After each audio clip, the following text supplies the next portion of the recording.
যদি আমাদের ৬ দফার রূপরেখা মানে সঠিক রূপরেখা না আসে, সেক্ষেত্রে আমরা হচ্ছে কঠোর থেকে কঠোর আন্দোলনে যাব। এক্ষেত্রে আমাদের একটাই কথা, ৬ দফা অথবা মৃত্যু। গতকাল রাতে কারিগরি ছাত্র আন্দোলন বাংলাদেশ কর্তৃক কেন্দ্রীয় প্রতিনিধি সমন্বয়ে আজকে আমাদের কর্মসূচি ছিল কমপ্লিট শাটডাউন।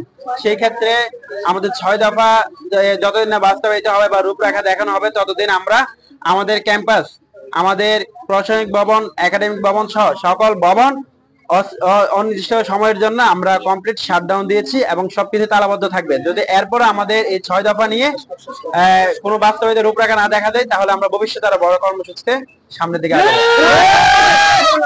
আজকের কর্মসূচি ছিল কমপ্লিট শাটডাউন কর্মসূচি, অর্থাৎ আমাদের সকল পলিটেকনিক ইনস্টিটিউট একযোগে শাটডাউন ঘোষণা হয়েছে এবং শাটডাউন হিসেবে আমরা তালাবদ্ধ করেছি।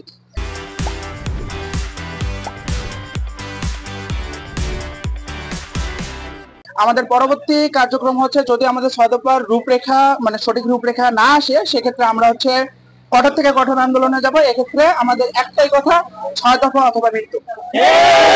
আমরা আমাদের মানে ভাইদের বলতে চাই, যারা হচ্ছে আমাদের সিনিয়র লেভেলে আছে, বেস ইঞ্জিনিয়ার, আপনারা আমাদের সাথে থাকুন। আপনাদের বিপক্ষে আমাদের আন্দোলন না, আপনারা আমাদের বিরুদ্ধে নামার প্রয়োজনে আপনারা একযোগে আমাদের সাথে থেকে আমরা কারিগরি সেক্টরটা, আপনারা যেহেতু হচ্ছে একজন ইঞ্জিনিয়ার, ইঞ্জিনিয়ার মিন্স হচ্ছে কারিগরি সেক্টর, কারিগরি সেক্টরের অধীনের লোক আপনারা আমাদের আমরা আপনাদের সহযোগিতা হচ্ছে কারিগরি সেক্টরের আমূল পরিবর্তন চাই।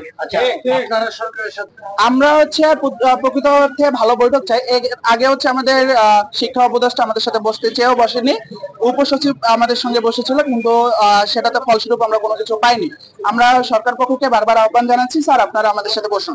আপনারা হচ্ছে আমাদের বিপ্লবী সরকার, আপনাদের আমরাই বসিয়েছি, আমরা ছাত্ররা, আমাদের পলিটেকনিকের ভাইরা শহীদ হয়েছে, আমাদের সাধারণ শিক্ষার্থীরা শহীদ হয়েছে, আমরা আপনাদের বসিয়েছি, আপনারা আমাদের সাথে বসুন। আমরা আমাদের কারিগরি সেক্টরের আমূল পরিবর্তন চাই।